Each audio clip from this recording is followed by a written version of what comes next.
Hello. At the beginning of projects, teams want to get in control. That's important. But it's just as important to not overdo it, especially for projects that have an element of complexity and unpredictability to them. At the beginning of projects, teams can feel really overwhelmed by all the things they need to clarify. Problem statement, approach, expectations, success criteria, design principles, definition of done, all these sorts of things. And because it's the beginning of the project, it's very tempting and easy to discuss abstract questions, such as what should be our assumptions or what should we consider? Because these questions are abstract, they can create endless and often surprisingly heated conversation of ultimately very little value. Here are two questions that ground your quest for initial clarity. Number one, what clarity do we need right now? And the second question is, what clarity can we achieve right now? Now, those two questions sit in tension, and that's why you need to think them together. It's really helpful to think of clarity as something that you don't achieve at the beginning and then you're done with this, but something that needs to happen time and again as the project continues. It's a bit like meditation in that regard.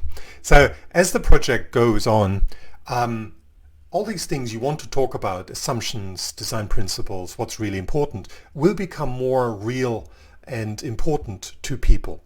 And then is the best time to talk about it. But you're not powerless.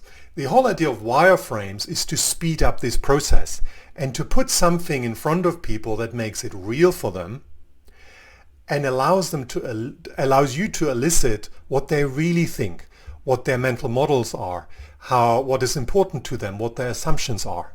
This is much more faster than asking and discussing any abstract question. So this requires of us a mindset of parallel as opposed to sequential. Sequential would mean first clarity and then we go on and do it. Parallel means it's a parallel process. And very practically that means you don't just decide on things and then say, okay, now we keep this set, but you are willing to revisit and renegotiate your list of objectives, assumptions, principles, mental models, all these sorts of things. So why does this sound so intuitive but is so difficult?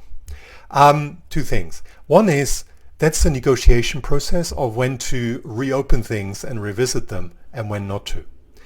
And secondly, in hindsight, it's so easy to explain any failure with lack of clarity at the beginning. But that's just an illusion.